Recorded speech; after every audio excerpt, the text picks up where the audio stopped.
De costumes devant vous à peu près. Au Moyen-Âge, il n'y avait pas beaucoup de différence entre le costume masculin et le costume féminin, surtout dans les intérieurs ou à la cour. Les hommes portaient des robes et ils ne mettaient autre chose que quand ils montaient à cheval ou des choses comme ça, vous savez, des espèces de petites jupettes par-dessus la cuirasse. Donc à la Renaissance, les choses changent. Il y a beaucoup de choses qui changent. Vous savez, tout ce qu'a apporté la Renaissance au niveau des arts, au niveau des techniques, venus de Chine, venus d'Italie, venus de l'Orient. Et donc les choses changent et la mode avec. Je vais d'abord vous parler des hommes. Donc, je disais, au Moyen-Âge, c'était la robe. Et voilà, la première mouture du costume, enfin du début du costume masculin, qui a un reste, vous voyez, de robe. On trouve aussi quelques costumes avec des petites jupes. Ça, voilà, c'est la chama, c'est cette costume ce vêtement qui se porte avec une petite... Ah oui, je suis en homme aujourd'hui. Ah oui, parce que je lui dis d'habitude, je danse à une place de femme. Alors évidemment, les hormones ont fait leur travail et j'ai changé de sexe vite fait. Donc voici des pourpoints. On les appelait les culots. De là vient le mot culotte.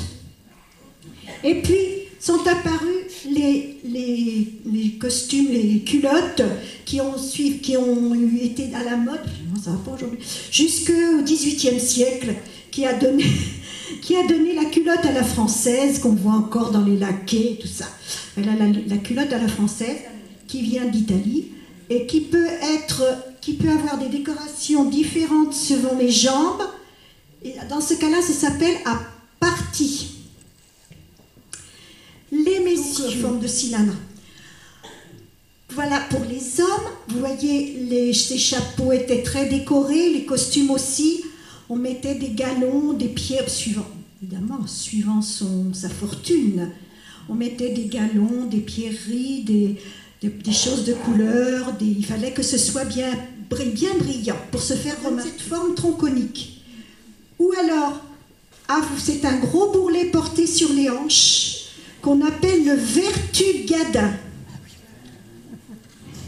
qui vient peut-être, les avis sont partagés, peut-être de l'expression vertu garder.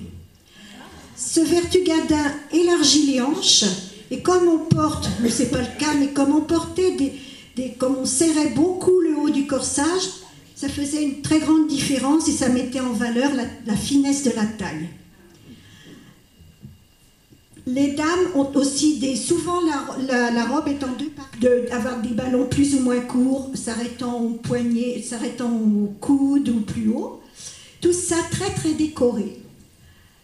Les manches étaient fixées au corps du vêtement par de sortes de cordons qui passaient dans des œillets, qu'on appelait les aiguillettes, qui étaient terminées pour passer dans les trous par des petits bouts de métal ou de pierrerie. Simplement, c'était plus petit. En plus, à l'époque, les messieurs aimaient bien enjoliver la chose. Et souvent, les tailleurs leur faisaient des braguettes impressionnantes, très grosses. On voit certaines illustrations où vraiment c'est très saillant. C'était tellement grand qu'ils pouvaient y mettre un drageoir ou des fruits qu'ils offraient aux dames.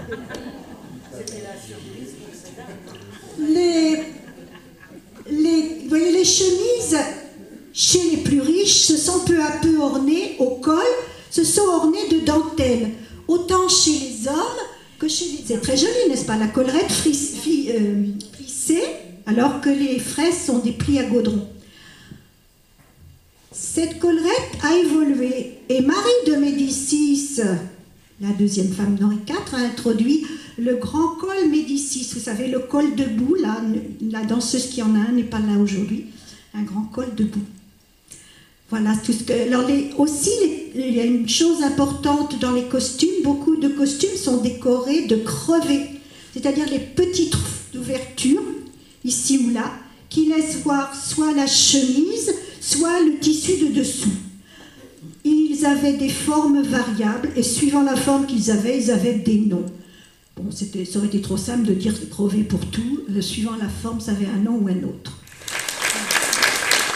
D'après l'iconographie de l'époque, et en essayant d'adapter les formes à la morphologie de chacun, de façon à ce que chacun puisse être élégant et être en valeur. Merci beaucoup de votre attention.